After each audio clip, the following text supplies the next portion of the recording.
అమ్మ ఒక చిన్న మధ్యలో ఏంటంటే ఇక్కడ మల్లవరం సంబంధించి ఎవరన్నా పేరెంట్ కమిటీ, మా అమ్మగారు కానీ మా నాన్నగారు కానీ పేరెంట్ కమిటీ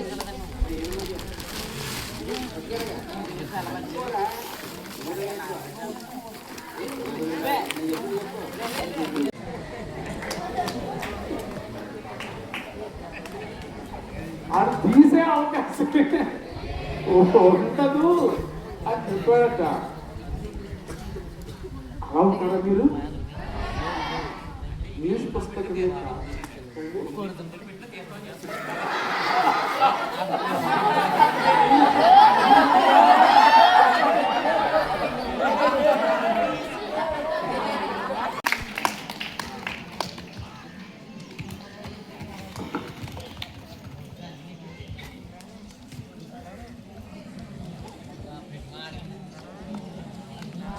ఆగు.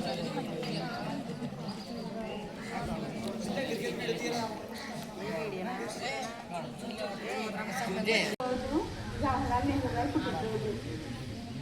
ఆయన నవంబర్ 14, 1889 ఉత్తరప్రదేశ్లో జన్మించారు. ఆయన తండ్రి మోతీలాల్ నెహ్రూ, ఆయన కుమార్తె ఇందిరాగాంధీ. ఆయన మొదటి ప్రధానిగా పనిచేశారు భారతదేశానికి.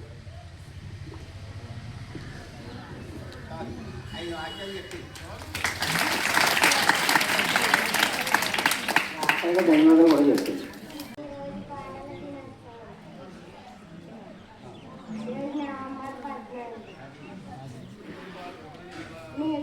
నెహ్రూ గారి పిల్లలంటే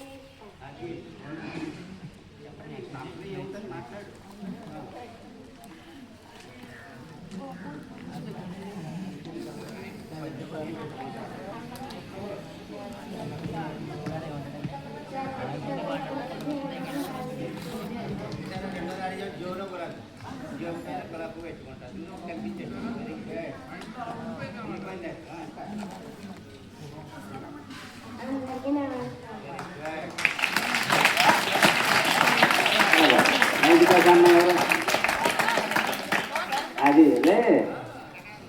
ఈ పెట్టినందుకు ప్రయోజనం ఉండాలి నాకు. అందు చెప్పెళ్ళి వీడియో తెస్తాను.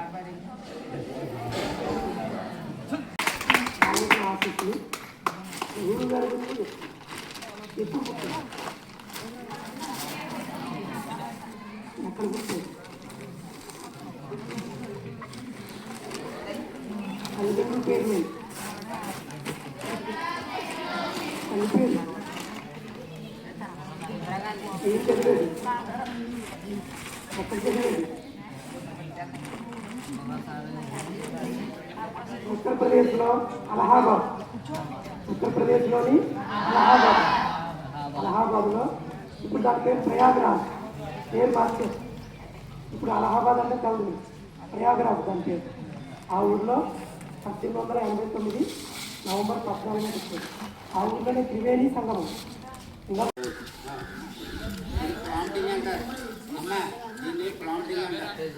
ప్రాంప్టింగ్ అంటే ఒక వ్యక్తికి చెప్పేటప్పుడు వెనకాల నుండి నేర్పడం. పూర్వం నాటకాలు వేసేటప్పుడు డైరెక్ట్ మర్చిపోవడం అది చదవగా ఉండేవాడు. నెక్స్ట్ డైలాగ్ ఇది అది రానివాడు. అది అన్నీ వచ్చు. మీరు పరిస్థితులు తక్కువ ఇది అలాగన్నమాట. ఇది ప్రాంప్టింగ్ అంటారు. ఈరోజు ధైర్యంగా చెప్పగానే ధైర్యంగా మనసు కూడా మనకన్నా ఈరోజు నెహ్రూ గారి పుట్టినరోజు విద్యార్థులందరికీ శుభాకాంక్షలు. మాట్లాడు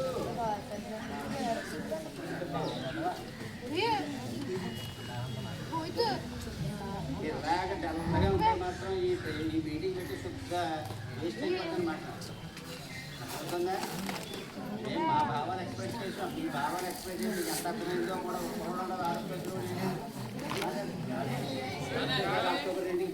అక్టోబర్ గాంధీ వ్యాధిగా మొక్కలు వేసింది కదా, ఎవరైనా సరే ఒక కాలుతో నడవాలన్నా సైన్స్ ప్రకారం ఒక కాలుతో వెళ్ళగలరా మీరు ఇలాగా ముందు ఒక అడుగు వేయాలి. ఈ అడుగు వేస్తే ఈ భూమిని తొక్కు పెడితే 2 అడుగులు వేస్తుంది. గుర్తుపెట్టుకోండి, నడక నడిచేటప్పుడు కూడా మొదటి అడుగు పడాల్సిందే. మొదటి అడుగు పడిన తర్వాత ఏమవుతుంది, ఆటోమేటిక్గా 2వ అడుగు పైకి లేస్తుంది. వెంటనే ఆ కాలు మళ్ళీ ముందుకు వేస్తాం 3వ అడుగు. అమ్మాయి అన్న అర్థమైందా? కనీసం తొలి అడుగు వేయడానికైనా ప్రయత్నించాను. అటో ఇటో ఎటో వైపు అడుగు వేయమని పాట కూడా ఉంది. పాట కూడా చాలా ఇష్టమైన పాట. అలా నెమ్మదిగా కూర్చోడు, ఇలాగే గిరిగీసుకుని కూర్చోటని చెప్పి ఆపేసాను నేను. తర్వాత కాడినోడు చెప్తాను. తోటి విద్యార్థులకు ఉపాధ్యాయులకు నమస్కారం. జవహర్ నెహ్రూ గారు 1889లో జన్మించాడు. అతనికి పిల్లలంటే చాలా ఇష్టం. అతని ఎడపై ఎర్రటి గులాబీ పువ్వు పెట్టుకుని ఉంటాడు. తెల్ల టోపీ పెట్టుకుని ఉంటాడు.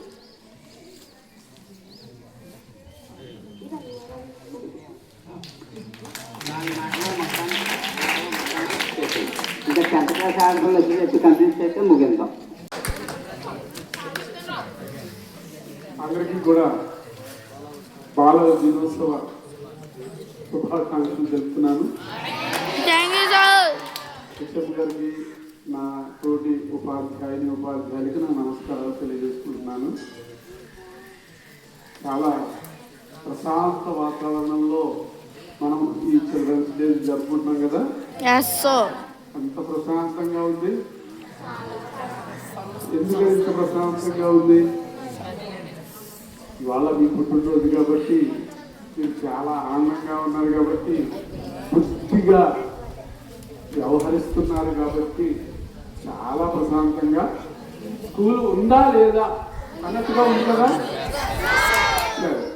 ఒక జోక్ చెప్తున్నావా మీ గురించి? మీ యొక్క గుణగణాల గురించి.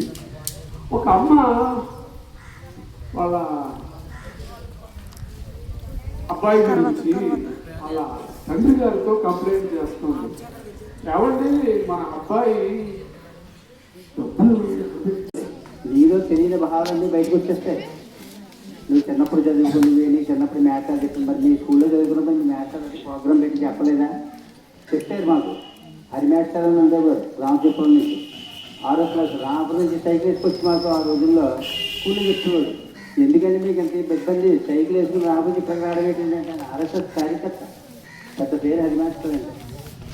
నేను సైకిల్ వేసుకు రావడమే చూస్తున్నావు, కానీ నా మాటలు నీలో పాటుకుంటే నువ్వు 30 ఏళ్ళ తర్వాత 50 ఏళ్ళతో నేను ఊహిస్తున్నానని కూడా చాలా మంచి వేస్తారు. చనిపోయిన తర్వాత కూడా చాలామంది నేను చూడడానికి కూడా వెళ్ళాను. చెప్తాను చెప్తే నిక్కలు ఇచ్చేవాడు. నిక్కలు ఇచ్చుకొని ఇచ్చేటప్పుడు కూడా సిగ్గుపడడం కాదు, కాశీగంలో తక్కువ లాగు వెళ్ళటం, ఆర్ఎస్ఎస్ ముద్ర, జెండా, టోపీ అవి వేసుకుని సైకిల్ వచ్చేవాడు. ప్రతి విజయదశమికి కూడా ప్రతిజ్ఞ చేయించేవాడు. విజయదశమి రోజున ప్రతిజ్ఞ చేయాలి. నాకు ఇప్పటికీ గుర్తే చెప్తున్నాను. అంటే మనం చెప్పడం మొదలంటే మనం ఏం చెప్తామని పిల్లలు కూడా ఎదురు చూస్తూ ఉంటారు. సముద్రాన్ని ఎవరు తోడలేదు, ఎవరి స్టైల్లో కూడా తోలుతారు.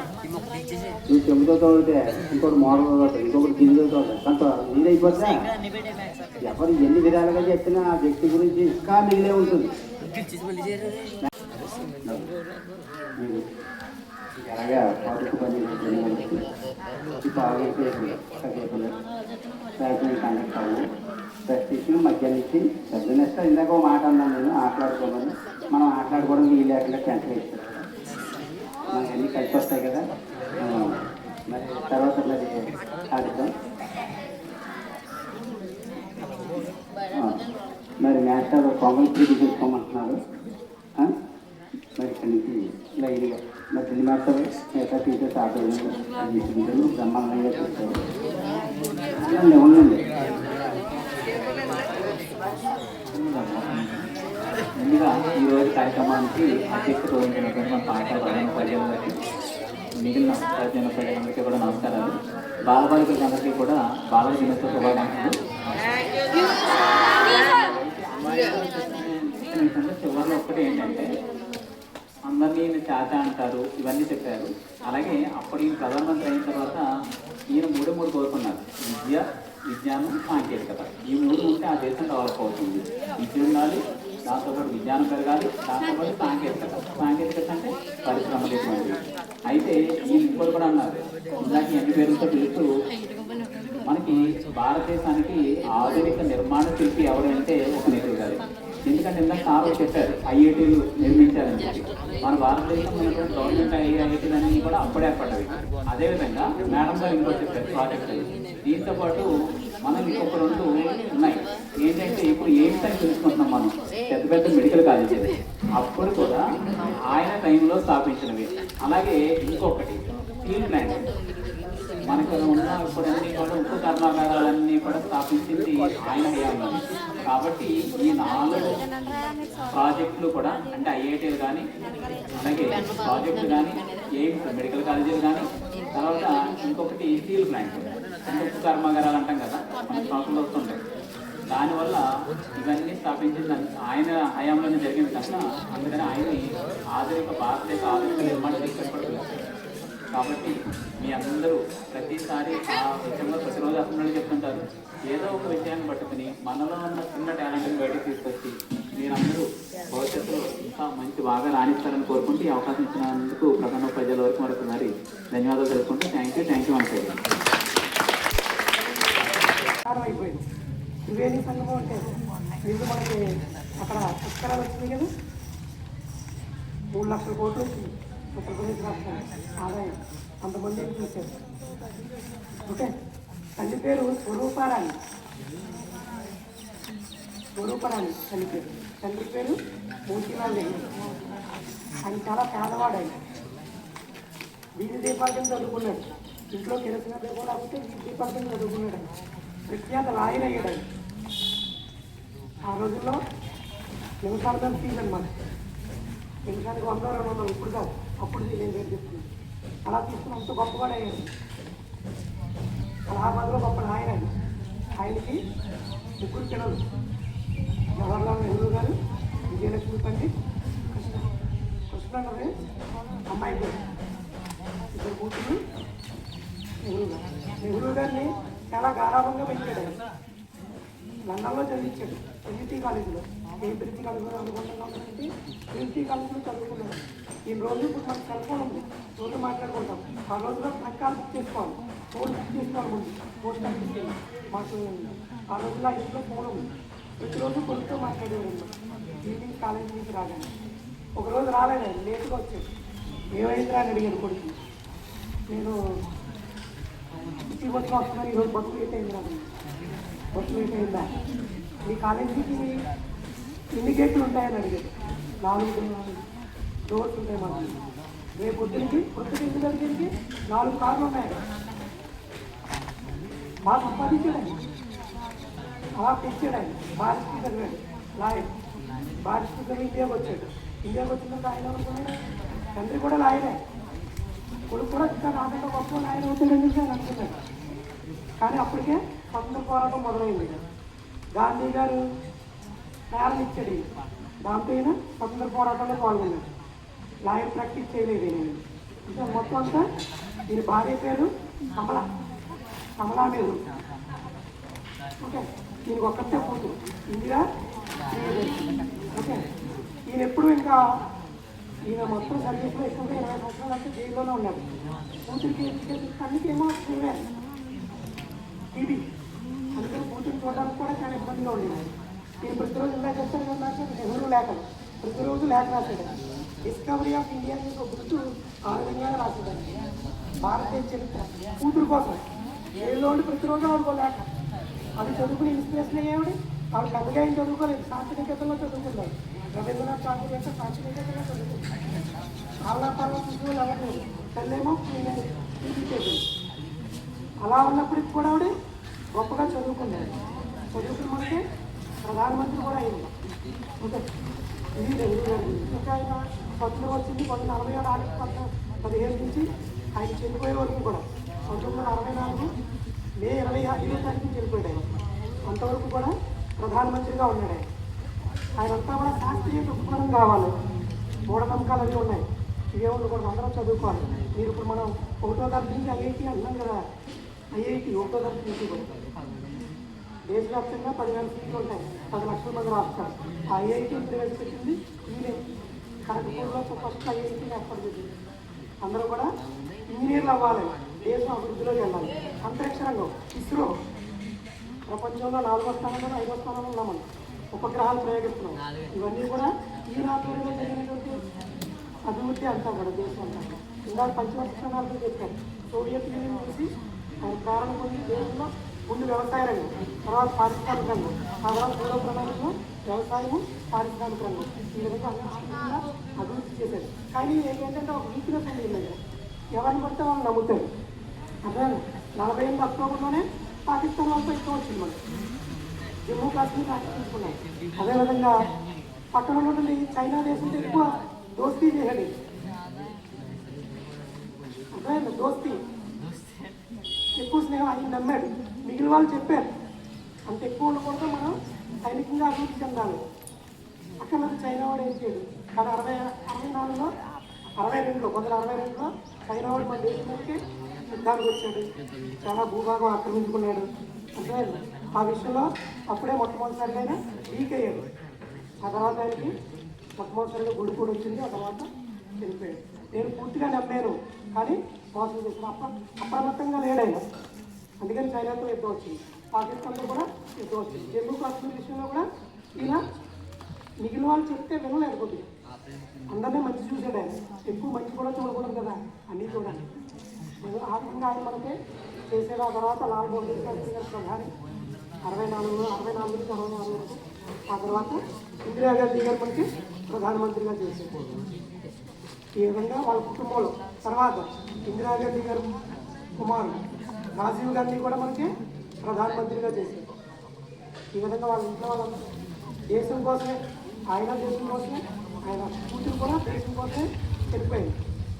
ఆయన కొడుకు కూడా, ఆయన మనవడు కూడా దేశం కోసమే చనిపోయారు. వాళ్ళ కుటుంబం ఆ విధంగా దేశానికి అంకితమైనటువంటి కుటుంబం. కాబట్టి మనం ఆ ఐఐటీలో చేరాలి, మంచి పేరు తెచ్చుకోవాలి, అలాంటి కాలేజీలో చదవాలి. ఆయన ఏర్పాటు చేసినటువంటి ఇన్స్టిట్యూట్ అది మనం ప్రారంభంగా పెట్టుకోవాలి. మనం చెప్పింది వినాలి, మీ బాధ మీదే.